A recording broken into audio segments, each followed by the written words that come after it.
Olá, meu nome é Camila, eu sou tecnóloga da plataforma de microscopia óptica da Unidade de Microscopia Avançada do Senabio, e no decorrer desta apresentação eu vou explicar brevemente sobre as técnicas convencionais de imageamento por microscopia óptica aplicadas ao estudo de materiais biológicos e vou falar também sobre as técnicas de superresolução, que são o grande diferencial do microscópio Zeiss Elira PS1. Explicando de uma maneira simplificada, os microscópios de luz são instrumentos ópticos que utilizam a luz visível para ampliar imagens de objetos muito pequenos. Do microscópio óptico mais simples ao mais sofisticado, alguns componentes são comuns a todos. São eles: a fonte de luz, a lente condensadora, a platina, que é onde fica a amostra, a objetiva e as lentes oculares. E como essa ampliação acontece? A fonte emite a luz, que é concentrada pela lente condensadora, incide na amostra, a luz atravessa a amostra, é coletada pela objetiva, que juntamente com a ocular forma uma imagem ampliada do objeto. Dependendo do arranjo dos componentes do microscópio, eles podem ser classificados como reto, quando a iluminação da amostra ocorre de baixo para cima, ou invertido, quando a amostra é iluminada de cima para baixo. A sequência dos componentes é a mesma, o que muda é o sentido. Com respeito ao estudo de amostras biológicas, no microscópio reto é possível observar apenas amostras que estejam depositadas em lâminas. Já no microscópio invertido, é possível observar também amostras que estejam em garrafas e em diferentes placas de cultivo. Células e tecidos, em sua maioria, são naturalmente transparentes, e por isso diferentes técnicas de contraste são empregadas no estudo de amostras biológicas. Existem diversas, mas eu trouxe aqui as principais técnicas utilizadas. Na técnica de campo claro, é necessária a utilização de corantes, que em sua maioria são tóxicos às células. Por isso, as células devem ser previamente fixadas. Tanto a técnica de contraste de fase quanto a de contraste de interferência diferencial, também conhecida como DIC, manipulam a luz pela adição de elementos ópticos, como prismas e polarizadores, que conferem contraste às amostras sem a utilização de corantes. Por isso, essas técnicas são muito utilizadas para a observação de amostras vivas. Outra técnica de contraste bastante utilizada é a fluorescência, que dependendo do método empregado é necessário que ela esteja fixada, mas também é possível obter imagens de fluorescência a partir de amostras vivas.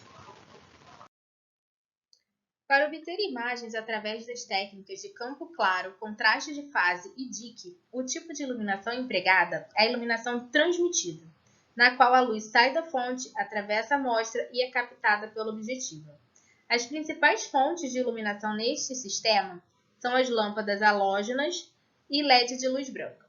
Já na ecoiluminação, que é utilizada em técnicas de fluorescência, a qual eu vou explicar em detalhes mais à frente, as fontes de iluminação utilizadas nesta modalidade de iluminação são as lâmpadas de arco de mercúrio, iodeto metálico, LEDs coloridos e laser. Dadas as características do laser quanto a ser uma fonte de luz potente, polarizada e monocromática, é imprescindível em técnicas mais avançadas de microscopia de fluorescência. A lente objetiva é a principal lente de microscópio óptico, e elas são desenvolvidas com propriedades específicas que vêm gravadas nelas mesmas, que são o nome do fabricante, a classe da objetiva, que está relacionado com o tipo de correção de aberração que ela faz, a magnificação, a abertura numérica, o meio de imersão, o tipo de ótica, a espessura da lamínula, que tem que ser trabalhada com ela, e o método de contraste, que é indicado pelas diferentes cores dessas letras. Quando os usuários precisam utilizar um microscópio óptico, eles se preocupam apenas com o aumento que vai ser proporcionado. Apesar disso ser importante, existem outros parâmetros que devemos nos atentar, como é o caso da abertura numérica da objetiva. Repare nestas imagens que foram feitas em um mesmo campo da amostra E a diferença entre elas é que a abertura numérica da esquerda é maior do que a abertura numérica da imagem da direita. Facilmente percebemos que a imagem da esquerda é mais nítida, mais definida, e isso quer dizer que a abertura numérica ela tem grande influência na resolução da imagem. Mas antes de falar sobre abertura numérica, eu preciso que todos saibam o que é resolução. Na parte superior desta figura estão representados dois pontos vizinhos na amostra, com diferentes distâncias entre eles. E aqui embaixo estão representados esses pontos, como eles aparecem na formação da imagem.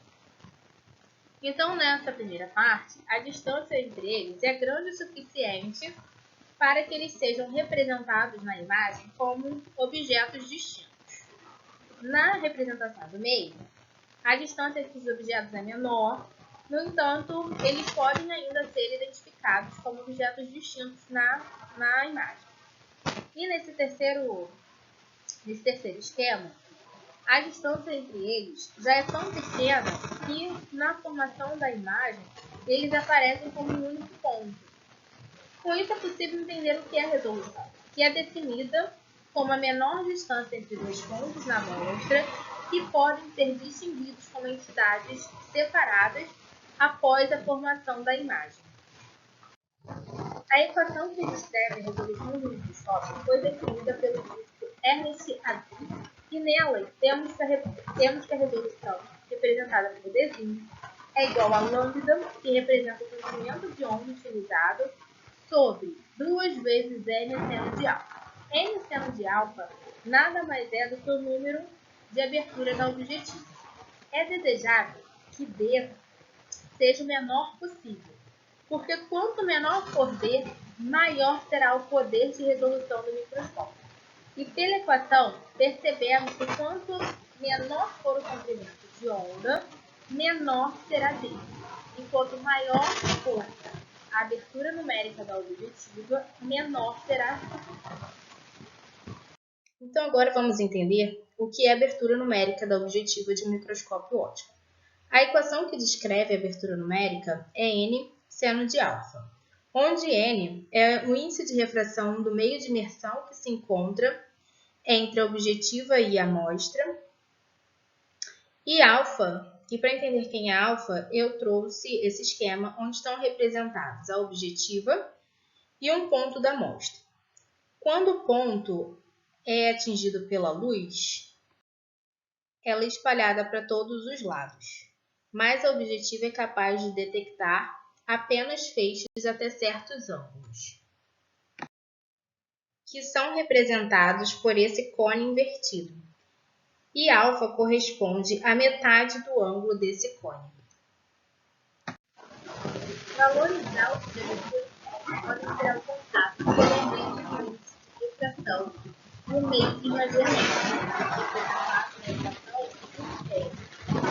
Por isso, em algumas objetivas, há necessidade de utilizar água, glicerol ou óleo de imersão, que possui índice de refração maior que seu índice de refração solar. Então, para resumir, nas técnicas de microscopia de luz transmitida e de fluorescência, a luz utilizada possui comprimentos de onda que vão do ultravioleta até o infravermelho. As aberturas numéricas alcançadas pelo microscópio óptico são em torno de 1,4 e 1,5. Então, levando em conta a relação entre a resolução, o comprimento de onda e a abertura numérica da objetiva, as técnicas de microscopia óptica convencionais ficam limitadas a resoluções em torno de 200 nanômetros. A microscopia de luz, assistida por computadores, o desenvolvimento de câmeras e detectores de fótons, lasers e estratégias de aquisição e processamento de imagens possibilitou o advento de técnicas de microscopia com poderes de resolução maiores do que a obtida por microscópios convencionais. Nas últimas décadas, diversas técnicas de superresolução foram desenvolvidas e todas utilizam o método de contraste de fluorescência. A microscopia de fluorescência permite uma série de aplicações para diferentes finalidades, que vão desde o estudo da distribuição de macromoléculas e formação de estruturas, até a determinação da concentração de íons intracelulares. Para obter imagens por microscopia de fluorescência, as estruturas em estudo devem ter moléculas fluorescentes ligadas a elas. Essas moléculas fluorescentes são capazes de absorver luz em um comprimento de onda e emitir luz em outro comprimento de onda. Sem entrar em detalhes, a equação que descreve a energia relacionando com o comprimento de onda define que essas grandezas são inversamente proporcionais. Então, antes, a molécula fluorescente absorve energia em comprimento de onda e antes dela emitir a luz em outro comprimento de onda, ela perde energia na forma de calor, indo para um estado de energia menor. Isso implica que o comprimento de onda que ela vai emitir é maior do que o comprimento de onda que ela absorveu. Então, se a molécula absorve na faixa do azul, ela vai emitir luz na faixa do verde. Se ela absorver luz na faixa do amarelo, ela vai emitir na faixa do vermelho e assim sucessivamente. Cada molécula fluorescente tem espectros de excitação e absorção característicos, e essa é uma informação importante que o usuário deve trazer quando vir ao Cenabio imagiar suas amostras. Nos microscópios de fluorescência em que as fontes de luz utilizadas são as lâmpadas de arco de mercúrio ou iodeto metálico, a luz é emitida pela fonte em comprimentos de onda que vão do ultravioleta ao infravermelho, pegando a faixa do visível, o espectro do visível. No entanto, os comprimentos de onda de excitação e emissão de cada fluoróforo devem ser adequadamente selecionados. A seleção desses espectros ocorre devido à presença de um aparato no sistema de imageamento, que é o cubo de fluorescência. Ele é formado por 3 componentes: o filtro de excitação, o espelho dicróico e o filtro de emissão. O filtro de excitação seletivamente transmite uma banda de comprimentos de onda específica para excitar o fluoróforo na amostra. O espelho dicróico, então, reflete essa luz em direção às lentes objetivas, que ao chegar na amostra excita os fluoróforos, que vão emitir luz em outra banda de comprimentos de onda, que será coletado pelo objetivo. Nesse momento, para comprimentos de ondas acima do que foi emitido pela amostra, o espelho dicróico funciona como um aparato de transmitância. Em seguida, a banda de comprimentos de onda desejado será transmitida pelo filtro de emissão e, por fim, será detectada pelo ocular ou detector. Então, por esse esquema, percebemos que na microscopia de fluorescência, a objetiva, além de coletar a luz vinda da amostra, ela também funciona como condensadora, que vai incidir a luz sobre a amostra.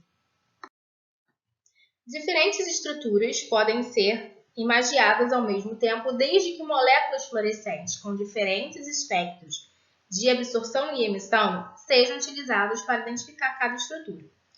Durante a obtenção das imagens, os diferentes comprimentos de ondas emitidos pelos fluoróforos são detectados em canais diferentes e depois essas imagens são sobrepostas.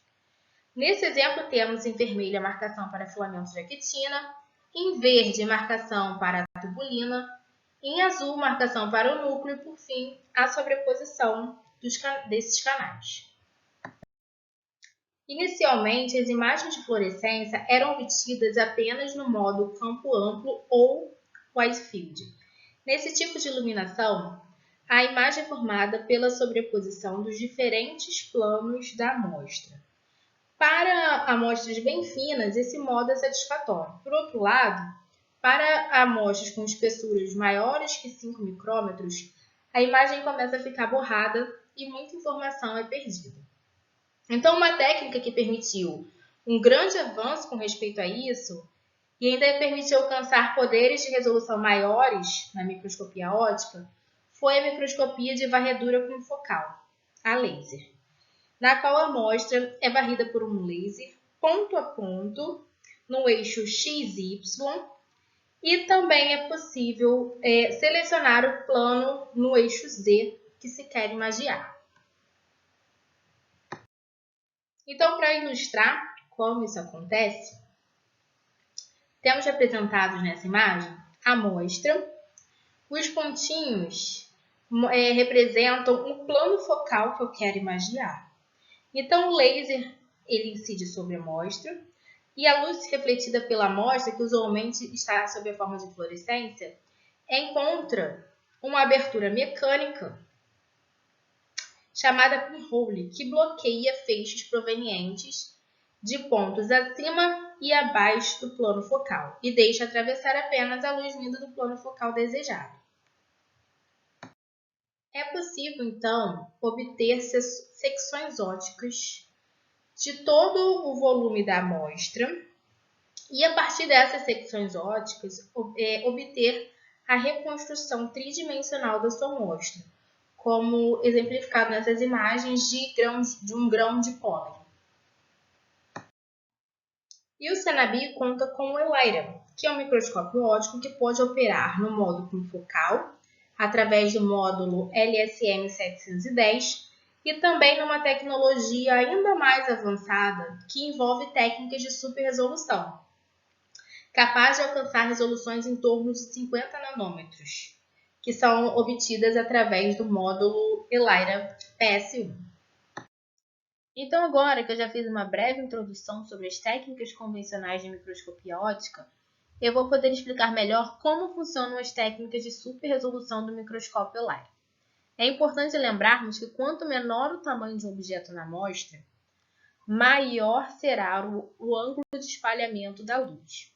Com isso, os raios com maiores desvios têm menos chances de serem coletados pelo objetivo.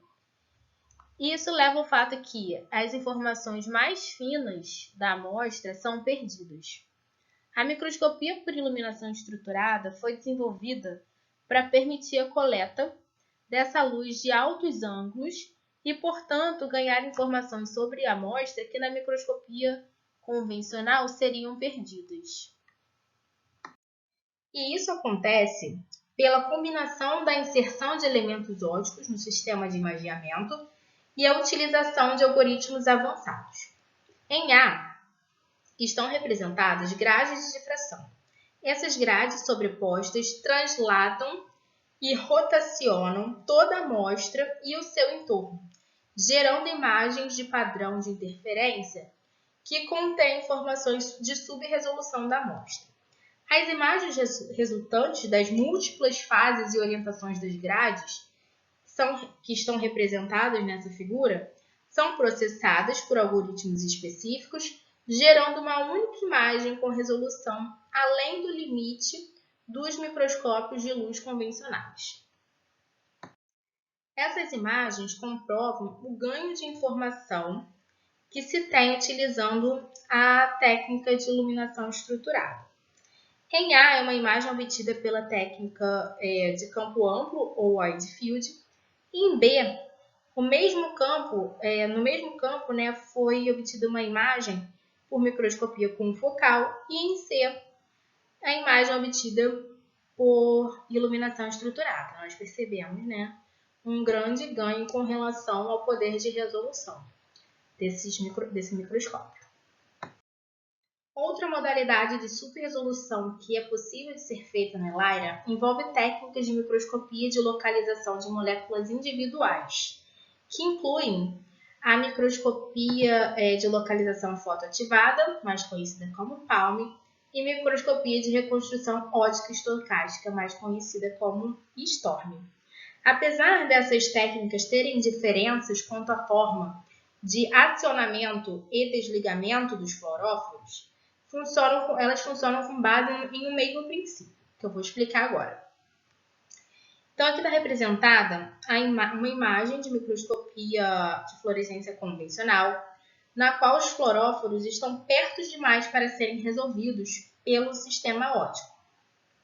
Nas técnicas de localização de moléculas individuais, são realizadas várias rodadas aleatórias de ativação e localização das moléculas, E, posteriormente, todas as imagens obtidas são sobrepostas e processadas, obtendo-se, assim, uma única imagem de super resolução. Então, eu trouxe aqui um time-lapse para a gente ver como funciona na prática esses tipos de técnica de super resolução. À esquerda do vídeo, o quadro mostra as rodadas aleatórias de ativação das moléculas fluorescentes.